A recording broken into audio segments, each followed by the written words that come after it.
Είσαι κουρασμένος. Γνωρίζω τι είσαι. Κουρασμένος να ξυπνάς κάθε μέρα με εκείνο το συναίσθημα ότι η ζωή περνά και εσύ έμεινες πίσω.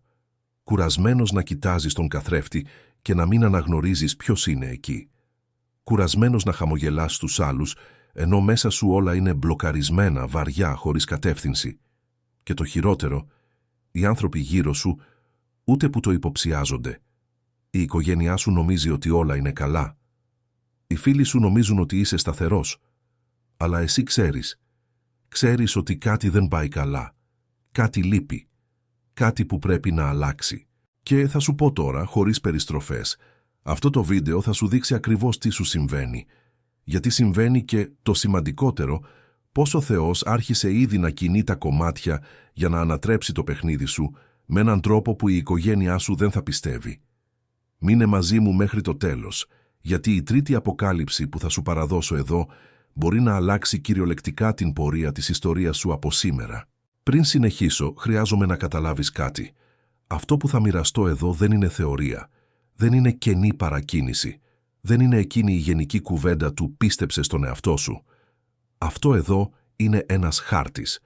Ένας χάρτης που ενώνει την ευρωεπιστήμη, την πνευματικότητα και τη σοφία που η ίδια η ζωή διδάσκει όταν σταματάμε να δραπετεύουμε και κοιτάζουμε κατάματα την αλήθεια. Και ξέρω ότι έκανες κλικ σε αυτό το βίντεο γιατί κατά βάθος, πολύ βαθιά, νιώθεις ότι η ώρα σου έφτασε. Ότι υπάρχει κάτι διαφορετικό στον αέρα. Ότι η ανατροπή είναι πιο κοντά από όσο φαίνεται. Και έχεις δίκιο. Μόνο που για να συμβεί αυτή η ανατροπή πραγματικά, πρέπει να καταλάβεις πρώτα τι σε κρατά δέσμιο. Και είναι ακριβώς από εκεί που ξεκινάμε. Ας μιλήσουμε για τα συμπτώματα.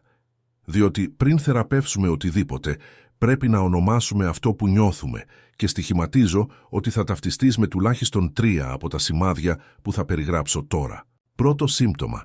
Η αίσθηση της στασιμότητας. Εργάζεσαι, πληρώνεις τους λογαριασμούς, εκπληρώνεις τις υποχρεώσεις σου, αλλά φαίνεται σαν να περπατάς πάνω σε έναν διάδρομο γυμναστικής. Τεράστια προσπάθεια, ο υδρότας τρέχει και όταν κοιτάζεις δίπλα είσαι στο ίδιο σημείο. Ξυπνάς νωρίς, αντιμετωπίζεις την κίνηση ή το γεμάτο λεωφορείο, περνάς όλη τη μέρα αφιερωμένος, φτάνεις στο σπίτι εξουθενωμένος και όταν κάθεσαι στον καναπέ το βράδυ, σε χτυπά εκείνο το κενό. Γιατί όλα αυτά? Πρόσφατες έρευνες δείχνουν ότι πάνω από το 60% των Βραζιλιάνων άνω των 35 ετών αναφέρουν βαθιά δυσαρέσκεια για την κατεύθυνση που πήρε η ζωή τους. 60%. Αυτό σημαίνει ότι αν είσαι σε μια παρέα φίλων με 5 άτομα, τουλάχιστον 3 νιώθουν ακριβώς αυτό που νιώθεις εσύ. Δεν είσαι μόνος σε αυτό. Και ξέρεις τι είναι το πιο σκληρό? Η κοινωνία σου έμαθε ότι αυτό είναι φυσιολογικό. Ότι έτσι είναι τα πράγματα. Ότι η ενήλικη ζωή είναι αυτό, να αντέχεις, να επιβιώνεις, να πληρώνεις λογαριασμούς και να περιμένεις τη συνταξιοδότηση. Αλλά στο βάθος της ψυχής σου ξέρεις ότι δεν γεννήθηκες γι' αυτό. Ξέρεις ότι υπάρχει κάτι περισσότερο. Δεύτερο σύμπτωμα, το σώμα δίνει σημάδια. Αϊπνία, πόνος στην πλάτη που δεν περνά. Εκείνο το σφίξιμο στο στήθος που εμφανίζεται από το πουθενά, συνήθως το βράδυ της Κυριακής, όταν σκέφτεσαι την επόμενη εβδομάδα. Γαστρίτιδα, ημικρανία. Το σώμα μιλά όταν η ψυχή κραυγάζει. Η νευροεπιστήμη έχει ήδη αποδείξει ότι το χρόνιο στρες, εκείνο το συνεχές στρες που δεν δίνει ανάσα, αλλάζει φυσικά τη δομή του εγκεφάλου. Η αμυγδαλή του εγκεφάλου, που είναι το κέντρο του φόβου, υπερδραστηριοποιείται. Και ο προμετωπιαίος φλοιός, που είναι το τμήμα υπεύθυνο για τις έξυπνες αποφάσεις, τον προγραμματισμό και την πνευματική διάβγεια, συρρικνώνεται. Κυριολεκτικά συρρικνώνεται. Δηλαδή, όσο περισσότερο χρόνο μένεις σε αυτή την κατάσταση, τόσο πιο δύσκολο γίνεται να δεις την έξοδο. Δεν είναι έλλειψη θέλησης. Είναι βιολογία. Είναι το σώμα σου που ζητά βοήθεια. Τρίτο σύμπτωμα. Η πνευματική αποσύνδεση. Προσεύχεσαι, αλλά νιώθεις ότι οι λέξεις χτυπούν στο ταβάνι και επιστρέφουν. Πηγαίνεις στην εκκλησία, στη λατρεία, στο κέντρο, αλλά φεύγεις με την ίδια αίσθηση κενού. Διαβάζεις εδάφια, ακούς κηρύγματα, αλλά τίποτα δεν διεισδύει. Είναι σαν να υπάρχει ένας αόρατος τείχος ανάμεσα σε εσένα και το ιερό. Και αυτό πονάει περισσότερο από κάθε σωματικό πόνο, διότι όταν χάνουμε τη σύνδεση με τον Θεό, με το σύμπαν, με την πηγή, όπως και αν το ονομάζεις, χάνουμε την πηξίδα. Και χωρίς πηξίδα, οποιοσδήποτε άνεμος σε πάει οπουδήποτε. Ίσως έχεις ήδη αναρωτηθεί αν ο Θεός σε εγκατέλειψε. Αν ίσως εκείνος είναι πολύ απασχολημένος με άλλους ανθρώπους. Αν τα αιτήματά σου είναι στην ουρά, εκεί πίσω, ξεχασμένα. Πρέπει να σου πω με κάθε βεβαιότητα, ο Θεός δεν σε ξέχασε. Αλλά ίσως, μόνο ίσως, ο τρόπος που τον αναζητάς χρειάζεται να αλλάξει. Και θα μιλήσουμε γι' αυτό σε λίγο. Αν ταυτίστηκες με τουλάχιστον ένα από αυτά τα συμπτώματα, άφησε ένα «ταυτίστηκα» εδώ στα σχόλια. Τα διαβάζω όλα και θέλω να μάθω πόσοι από εσάς περνάτε αυτή τη στιγμή ακριβώς αυτό. Διότι η αναγνώριση είναι το πρώτο βήμα. Και μόλις έκανες αυτό το βήμα τώρα έρχεται το μέρος που αλλάζει τα πάντα. Διότι το να ξέρεις ότι είσαι άρρωστος δεν σε θεραπεύει. Πρέπει να καταλάβεις τη ρίζα. Και η ρίζα, φίλοι μου, είναι πιο βαθιά από όσο φαντάζεσαι. Αλλά πριν αποκαλύψω την πραγματική αιτία όλων αυτών, πρέπει να σου διηγηθώ μια ιστορία που θα σε ανατριχιάσει. Μια αληθινή ιστορία που συνέβη σε έναν άνδρα 47 ετών, στην Γκοϊάνια, που ζούσε ακριβώς όπως ζεις εσύ τώρα. Κράτα το αυτό. Το όνομά του ήταν Μάρκος, οδηγός εφαρμογής. Εργαζόταν 12-13 ώρες την ημέρα, παντρεμένος 2 παιδιά. Η σύζυγος εργαζόταν μερική απασχόληση σε ένα κατάστημα ρούχων στο κέντρο. Ο λογαριασμός δεν έβγαινε ποτέ. Κάθε μήνας ήταν ένας ακροβατισμός. Ο Μάρκος ντρεπόταν να πει στους φίλους του ότι δεν μπορούσε να βγάλει την οικογένειά του για δείπνο ούτε μία φορά το μήνα. Πήγαινε στην εκκλησία κάθε Κυριακή, αλλά ομολόγησε αργότερα ότι πήγαινε περισσότερο από συνήθεια παρά από πίστη. Είπε ότι ένιωθε πως ο Θεός τον είχε ξεχάσει. Ότι κοίταζε τη ζωή των άλλων και αναρωτιόταν τι είχε κάνει λάθος για να αξίζει αυτό. Μια μέρα, ο Μάρκος ήταν σταματημένος σε ένα φανάρι περιμένοντας επιβάτη όταν άρχισε να κλαίει, χωρίς προφανή λόγο, χωρίς έναυσμα. Τα δάκρυα απλώς ήρθαν. Και εκεί, σε εκείνο το αυτοκίνητο, μόνος, με το κινητό χωρίς μπαταρία και το ντεπόζιτο σχεδόν άδειο, έκανε κάτι που δεν είχε κάνει εδώ και χρόνια. Μίλησε στον Θεό αληθινά. Όχι την αποστηθισμένη προσευχή, όχι το αυτόματο αμήν. Άνοιξε το στόμα του και είπε με τρεμάμενη φωνή: «Αν Κύριε είσαι εκεί, χρειάζομαι ένα σημάδι. Γιατί δεν αντέχω άλλο». Το τι συνέβη μετά θα σου το πω παρακάτω. Αλλά φύλαξε αυτή την ιστορία, γιατί η κατάληξη θα σου δείξει ακριβώς πώς λειτουργεί η ανατροπή στην πράξη. Τώρα ας πάμε στις αιτίες. Γιατί ζεις αυτή τη φάση? Γιατί φαίνεται ότι όλα είναι μπλοκαρισμένα. Υπάρχουν 3 επίπεδα και οι περισσότεροι άνθρωποι βλέπουν μόνο το πρώτο. Το πρώτο επίπεδο είναι το πιο προφανές. Εξωτερικές περιστάσεις. Η οικονομία της Βραζιλίας τα τελευταία χρόνια είναι ένα roller coaster. Πληθωρισμός, ανεργία, κόστος ζωής που ανεβαίνει ασταμάτητα. Η τιμή του ρυζιού, των φασολιών, του κρέατος, του αερίου. Όποιος είναι πάνω από 35 ετών θυμάται πότε ο μισθός απέδιδε. Θυμάται πότε μπορούσε να ψωνίσει χωρίς να βγαίνει από το κατάστημα με σφιγμένη καρδιά. Έζησε την ελπίδα της ανάπτυξης και τώρα ζει την πραγματικότητα της στενότητας. Πολλοί άνθρωποι που σχεδίασαν όλη τους τη ζωή βλέπουν τα σχέδια να καταραίουν το ένα μετά το άλλο. Το όνειρο της ιδιόκτητης κατοικίας έγινε πιο μακρινό. Η εκπαίδευση των παιδιών έγινε πιο ακριβή. Ακόμα και η αναψυχή έγινε πολυτέλεια. Είναι φυσικό να νιώθεις απογοητευμένος όταν το εξωτερικό σκηνικό συνομωτεί ενάντια στα σχέδιά σου. Αλλά εδώ είναι το σημείο. Οι περιστάσεις εξηγούν τη δυσκολία, αλλά δεν εξηγούν τη στασιμότητα. Υπάρχουν άνθρωποι στο ίδιο σκηνικό που ανατρέπουν το παιχνίδι. Στην ίδια γειτονιά, στην ίδια πόλη, με τον ίδιο μισθό. Άρα το πρόβλημα δεν είναι μόνο αυτό που συμβαίνει απ' έξω. Το απ' έξω είναι το έδαφος. Αλλά το τι μεγαλώνει σε αυτό το έδαφος εξαρτάται από τον σπόρο που είναι μέσα σου. Το δεύτερο επίπεδο είναι πιο λεπτό και πιο επικίνδυνο, οι πεποιθήσεις που κουβαλάς. Και δεν μιλώ για θρησκευτικές πεποιθήσεις, μιλώ για πεποιθήσεις για τον ίδιο σου τον εαυτό. Εκείνη η φωνή που λέει «δεν είσαι αρκετά καλός».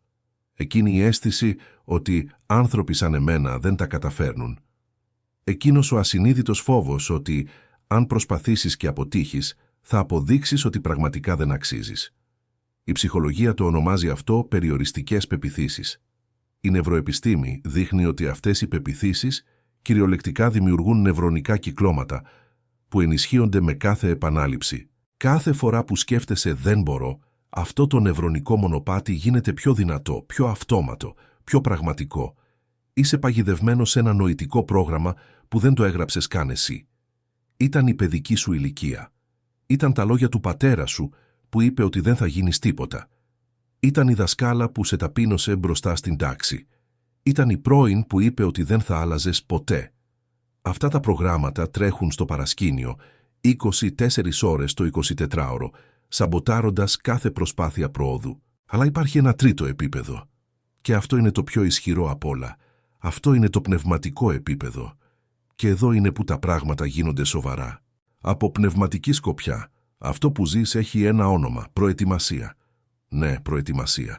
Ξέρω ότι αυτή η λέξη μπορεί να ακούγεται παράξενη όταν είσαι μέσα στον πόνο. Όταν ο λογαριασμός έχει καθυστερήσει. Όταν ο γάμος κρέμεται από μια κλωστή. Όταν κλαις κρυφά στο μπάνιο για να μην σε δει κανείς. Πώς μπορεί αυτό να είναι προετοιμασία? Αλλά σκέψου μαζί μου.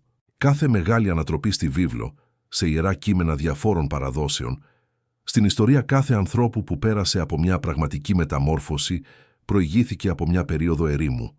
Ο Μωυσής πέρασε 40 χρόνια στην έρημο πριν οδηγήσει έναν ολόκληρο λαό. 40 χρόνια. Δεν ήταν 40 ημέρες. Ήταν 40 χρόνια ανωνυμίας, σιωπής, αναμονής.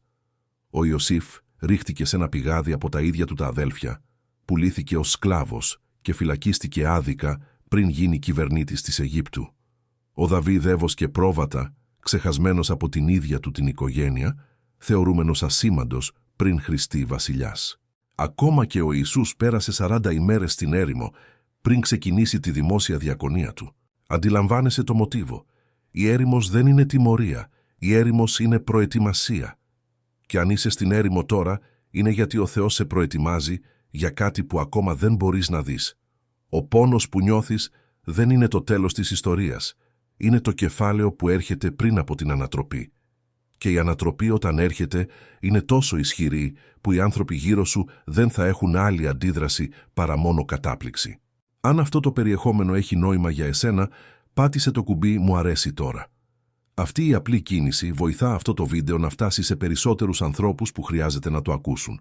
Και εγγράψου στο κανάλι αν δεν είσαι ακόμα εγγεγραμμένος, γιατί κάθε εβδομάδα φέρνω περιεχόμενο που μπορεί να μεταμορφώσει τη ζωή σου από μέσα προς τα έξω. Τώρα έρχεται το μέρος που περίμενες, η λύση, ο δρόμος της ανατροπής. Και θα σου παραδώσω 5 πρακτικά κλειδιά.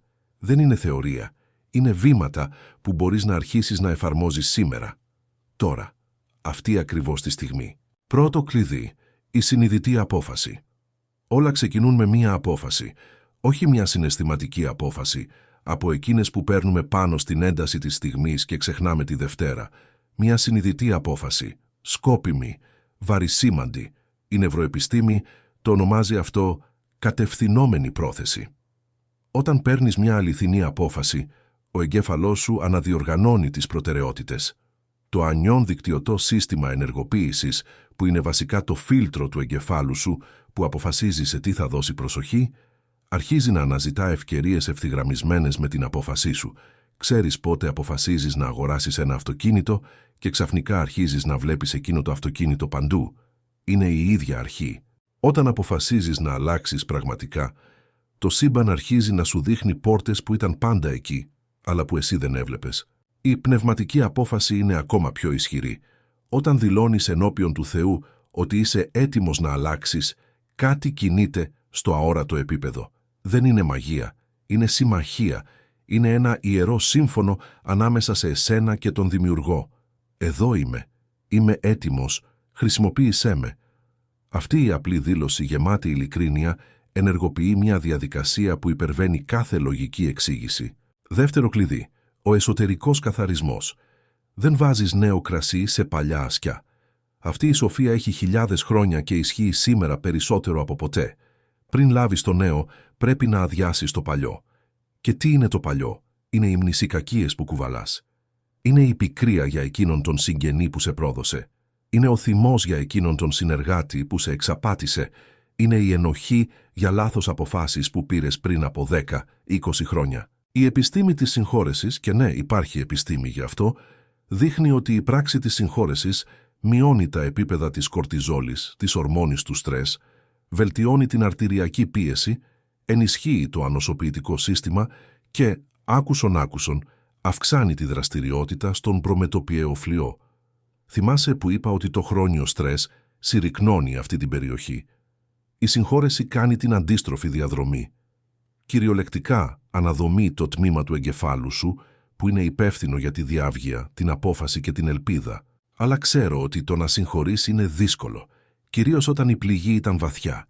Έτσι θα σου δώσω μια πρακτική τεχνική. Πάρε ένα τετράδιο. Γράψε το όνομα κάθε ανθρώπου που σε πλήγωσε. Δίπλα σε κάθε όνομα γράψε ακριβώς τι έκανε αυτός ο άνθρωπος. Μην τσιγκουνευτείς τις λεπτομέρειες. Άφησε τον πόνο να βγει στο χαρτί.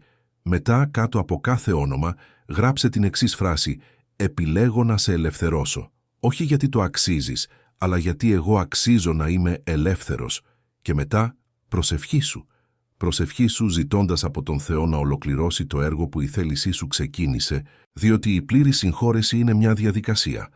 Ξεκινά από την απόφαση και ολοκληρώνεται στη χάρη. Τρίτο κλειδί. Ο νοητικός επαναπρογραμματισμός. Θυμάσαι τα νευρονικά κυκλώματα που ανέφερα, εκείνα που προγραμματίστηκαν με αρνητικές πεποιθήσεις. Τα καλά νέα είναι ότι ο ανθρώπινος εγκέφαλος είναι νευροπλαστικός. Αυτό σημαίνει ότι μπορεί να επαναπρογραμματιστεί σε οποιαδήποτε ηλικία. Στα 40, 50, 60 έτη. Δεν έχει σημασία. Η επιστήμη το έχει ήδη αποδείξει αυτό με αδιαμφισβήτητο τρόπο. Ένας από τους πιο αποτελεσματικούς τρόπους επαναπρογραμματισμού είναι η οπτικοποίηση σε συνδυασμό με τη λεκτική δήλωση. Κάθε μέρα, μόλις ξυπνάς και πριν κοιμηθείς, κλείσε τα μάτια και φαντάσου, με όσο το δυνατόν περισσότερες λεπτομέρειες, τη ζωή που θέλεις να ζήσεις. Δεν πρόκειται για φαντασίωση. Πρόκειται για την εκπαίδευση του εγκεφάλου να πιστέψει ότι εκείνη η πραγματικότητα είναι δυνατή. Διότι όταν ο εγκέφαλος πιστεύει, αλλάζει τη συμπεριφορά. Και όταν η συμπεριφορά αλλάζει, τα αποτελέσματα αλλάζουν. Συνδύασέ το αυτό με δηλώσεις με δυνατή φωνή. Η βίβλος λέει ότι η δύναμη της ζωής και του θανάτου βρίσκεται στη γλώσσα. Η νευροεπιστήμη το επιβεβαιώνει. Όταν λες κάτι φωναχτά, ενεργοποιείς διαφορετικές περιοχές του εγκεφάλου από ότι όταν απλώς το σκέφτεσαι. Η ομιλία δημιουργεί μια ισχυρότερη νευρονική δέσμευση. Έτσι δήλωσε: «Είμαι ικανός. Ο Θεός είναι μαζί μου. Η ανατροπή μου άρχισε ήδη. Το καλύτερο της ζωής μου είναι μπροστά μου, όχι πίσω». Δήλωνε το αυτό κάθε ευλογημένη μέρα.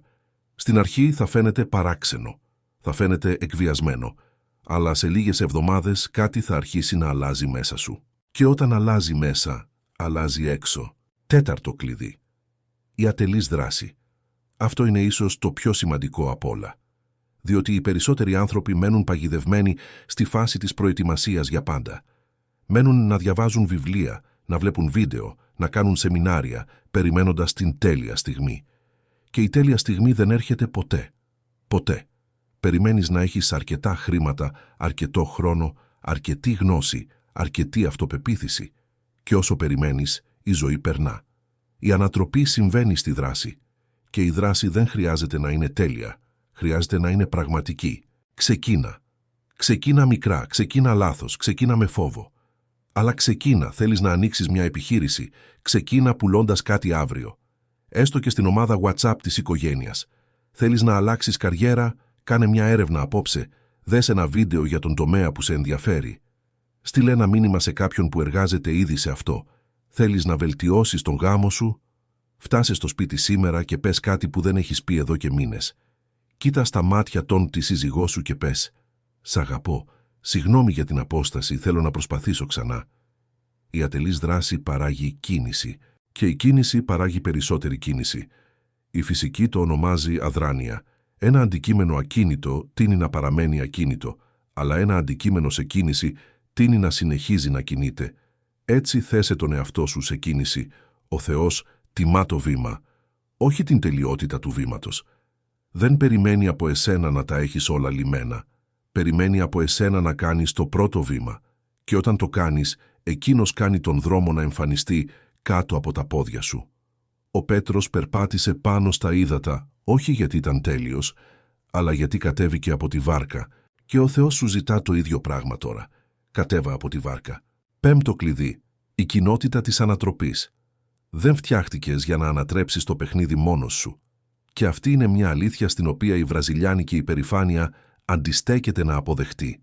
Μεγαλώσαμε ακούγοντας ότι οι άνδρες δεν κλαίνε, ότι πρέπει να τα βγάζεις πέρα μόνος σου, ότι το να ζητάς βοήθεια είναι αδυναμία. Αυτό είναι ψέμα. Ψέμα που μπλοκάρει ολόκληρες γενιές. Έρευνες στην κοινωνική ψυχολογία δείχνουν ότι ο κύριος δείκτης επιτυχίας σε διαδικασίες προσωπικής μεταμόρφωσης δεν είναι η ευφυΐα, ούτε το ταλέντο, ούτε η οικονομική πόρη. Είναι η ποιότητα του κοινωνικού κύκλου. Οι 5 άνθρωποι με τους οποίους συναναστρέφεσαι περισσότερο διαμορφώνουν αυτό που είσαι. Αν γύρω σου υπάρχουν μόνο άνθρωποι που παραπονιούνται, άνθρωποι στάσιμοι, άνθρωποι που νομίζουν ότι τίποτα δεν θα πάει καλά, μάντεψε τι συμβαίνει σε εσένα. Τώρα, αν περιβάλλεσαι από ανθρώπους που αναπτύσσονται, που αναζητούν, που πιστεύουν, η ενέργεια αλλάζει. Το πρότυπο αλλάζει. Η συζήτηση αλλάζει. Και η ζωή σου αλλάζει μαζί. Αναζήτησε κοινότητα. Μια εκκλησία που σε προκαλεί. Μια ομάδα μελέτης που σε κάνει να σκέφτεσαι. Έναν φίλο που λέει την αλήθεια κατάμουτρα με αγάπη. Έναν μέντορα που έχει ήδη περάσει από αυτό που περνάς εσύ. Δεν είσαι νησί. Είσαι γέφυρα. Και η γέφυρα χρειάζεται 2 όχθες για να υπάρξει. Τώρα θυμάσαι τον Μάρκο, τον οδηγό εφαρμογής από την Γκοϊάνια που έκλαψε στο φανάρι. Λοιπόν, εκείνη τη μέρα, μετά από εκείνη την ομή, απελπισμένη, αληθινή προσευχή, επέστρεψε στο σπίτι και για πρώτη φορά μετά από χρόνια μίλησε αληθινά στη σύζυγό του. Όχι για λογαριασμούς, όχι για τα διαδικαστικά του σπιτιού, όχι για το ποιος θα έπαιρνε το παιδί από το σχολείο, για το τι ένιωθε, για τον φόβο, για την ντροπή, για εκείνη την αίσθηση ότι αποτύχανε ως άνδρας, ως πατέρας, ως προστάτης. Έκλαψε μπροστά της και εκείνη αντί να τον κρίνει, έκλαψε μαζί του. Είπε ότι ένιωθε το ίδιο πράγμα, ότι και εκείνη ήταν χαμένη, ότι και εκείνη φοβόταν. Και εκεί, σε εκείνη την απλή κουζίνα, με τη μυρωδιά του καφέ που φιλτραριζόταν στο πανί, 2 κουρασμένοι ενήλικες έκαναν ένα σύμφωνο. Θα άλλαζαν μαζί. Δεν ήξεραν πώς. Δεν είχαν σχέδιο. Αλλά είχαν απόφαση και η απόφαση, όπως σου εξήγησα ήδη, είναι το πρώτο κλειδί. Ο Μάρκος άρχισε να ξυπνά μισή ώρα νωρίτερα για να προσευχηθεί και να διαβάσει. Όχι πολύ. 1 σελίδα την ημέρα. 1 προσευχή την ημέρα. Τίποτα μεγαλειώδες. Τίποτα θεαματικό. Μόνο συνέπεια. Η σύζυγος άρχισε να τον ακολουθεί. Σε 3 μήνες είχε την ιδέα να χρησιμοποιήσει το αυτοκίνητο όχι μόνο για την εφαρμογή, αλλά για να κάνει παραδόσεις ενός μικρού εμπορικού καταστήματος της γειτονιάς. Διαπραγματεύτηκε μια απλή συνεργασία. Ο ιδιοκτήτης του παντοπολίου δέχτηκε αμέσως. Το εισόδημα αυξήθηκε λίγο τον πρώτο μήνα, αλλά τον τρίτο μήνα είχε ήδη 3 σταθερούς συνεργάτες. Σε 8 μήνες, ο Μάρκος αγόρασε ένα δεύτερο μεταχειρισμένο αυτοκίνητο, ένα παλιό Ούνο που σχεδόν δεν έπαιρνε μπρος, το ανακαίνισε με τη βοήθεια ενός κουνιάδου μηχανικού και προσέλαβε έναν φίλο για να το οδηγεί. Σήμερα, λίγο περισσότερο από 2 χρόνια μετά, έχει έναν μικρό στόλο 4 αυτοκινήτων και συντηρεί την οικογένειά του με άνεση. Κατάφερε να εγγράψει τον μεγαλύτερο γιο του σε μια τεχνική σχολή. Η σύζυγος άφησε το κατάστημα και φροντίζει το διοικητικό μέρος της επιχείρησής τους. Στο σπίτι. Μαζί. Αλλά αυτό που άλλαξε περισσότερο, σύμφωνα με τον ίδιο τον Μάρκο, δεν ήταν ο τραπεζικός λογαριασμός. Ήταν το βλέμμα. Είπε, «Τα παιδιά μου με κοιτάζουν διαφορετικά. Η σύζυγός μου με κοιτάζει διαφορετικά. Οι γονείς μου, που πάντα με αμφισβητούσαν, έμειναν άφωνοι. Άλλαξα μέσα μου και ο κόσμος άλλαξε έξω». Αυτό είναι το σοκ της ανατροπής. Είναι όταν η αλλαγή που συμβαίνει μέσα σου είναι τόσο πραγματική, τόσο βαθιά, τόσο ορατή, που οι άνθρωποι γύρω δεν μπορούν να την αρνηθούν, δεν μπορούν να την αγνοήσουν.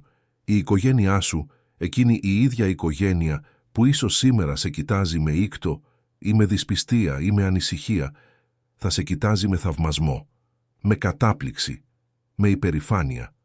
Διότι όταν ο Θεός ξεκινά ένα έργο, το τελειώνει.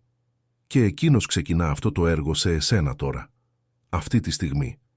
ενώ παρακολουθείς αυτό το βίντεο. Ξέρω ότι μπορεί να φαίνεται δύσκολο να το πιστέψεις. Ξέρω ότι ο πόνος είναι μεγάλος.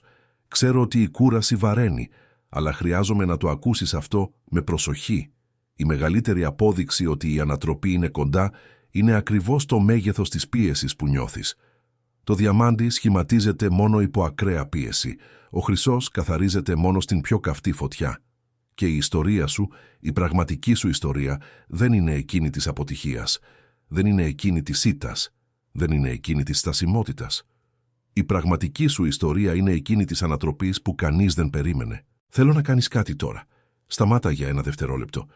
Πάρε μία βαθιά ανάσα, βάλε το χέρι στο στήθος και πες με δυνατή φωνή ή στη σιωπή της καρδιάς σου: «Η ανατροπή μου ξεκίνησε σήμερα». Φαίνεται απλό. Είναι απλό, αλλά είναι ισχυρό, διότι κάθε επανάσταση ξεκινά με μια φράση. Κάθε μεταμόρφωση ξεκινά με μια λέξη. Και η δική σου λέξη είναι τώρα. Αν αυτό το βίντεο σε άγγιξε, αν κάποιο μέρος αυτού του περιεχομένου σε έκανε να νιώσεις ότι δεν ήταν τυχαίο που έκανες κλικ εδώ, τότε σου ζητώ δύο πράγματα. Πρώτον, μοιράσου αυτό το βίντεο με κάποιον που χρειάζεται να το ακούσει. Μπορεί να είναι εκείνος ο φίλος που είναι αποθαρρυμένος. Εκείνη η αδελφή που περνά μια δύσκολη στιγμή. Εκείνος ο συνάδελφος στη δουλειά που είναι κατηφής. Μπορείς να είσαι το κανάλι μέσω του οποίου αυτό το μήνυμα φτάνει στη ζωή κάποιου. Δεύτερον, γράψε στα σχόλια τη φράση «Η ανατροπή μου ξεκίνησε σήμερα». Θέλω να δω πόσοι εκλεκτοί θα το δηλώσουν αυτό τώρα. Και όταν επιστρέψεις σε αυτό το βίντεο μετά από 6 μήνες, έναν χρόνο, θα διαβάσεις το δικό σου σχόλιο και θα συνειδητοποιήσεις ότι εκεί ήταν το σημείο εκκίνησης των πάντων. Ο Θεός δεν σε έφερε μέχρι εδώ για να σε εγκαταλείψει στη μέση του δρόμου. Δεν σου έδωσε την επιθυμία για αλλαγή για να σε απογοητεύσει. Δεν έβαλε αυτό το βίντεο μπροστά σου τυχαία. Τα πάντα, απολύτως τα πάντα, αποτελούν μέρος ενός σχεδίου που είναι μεγαλύτερο από ό,τι μπορεί ο νους σου να κατανοήσει τώρα. Το μόνο σου καθήκον είναι να εμπιστευτείς και να κάνεις το επόμενο βήμα. Και η ανατροπή δεν είναι ένα μακρινό γεγονός. Δεν είναι κάτι που θα συμβεί σε ένα αόριστο μέλλον. Η ανατροπή είναι μια διαδικασία που ξεκινά με μια απόφαση. Και αυτή η απόφαση μπορεί να ληφθεί τώρα. Σήμερα. Αυτό το δευτερόλεπτο. Έχεις ήδη όλα όσα χρειάζεσαι μέσα σου. Ο σπόρος φυτεύτηκε ήδη. Ο Θεός τον πότισε ήδη. Τώρα είναι η ώρα να βλαστήσει. Η οικογένειά σου θα γίνει μάρτυρας. Οι φίλοι σου θα εκπλαγούν. Εκείνοι που αμφισβήτησαν θα αναρωτηθούν τι συνέβη. Και εσύ, με ένα ήρεμο χαμόγελο στο πρόσωπο, θα ξέρεις ακριβώς τι συνέβη. Ο Θεός έδρασε. Εσύ υπάκουσες. Και η ανατροπή ήρθε. Είμαι ευγνώμων που έμεινες μέχρι εδώ. Πραγματικά. Σε έναν κόσμο βιασύνης και απόσπασης προσοχής, επέλεξες να επενδύσεις αυτά τα λεπτά σε κάτι που μπορεί να αλλάξει τη ζωή σου. Αυτό λέει ήδη πολλά για το ποιος είσαι και για το τι πρόκειται να έρθει. Θα τα πούμε στο επόμενο βίντεο. Και θυμήσου, η ανατροπή σου ξεκίνησε σήμερα. Ο Θεός να σε ευλογεί.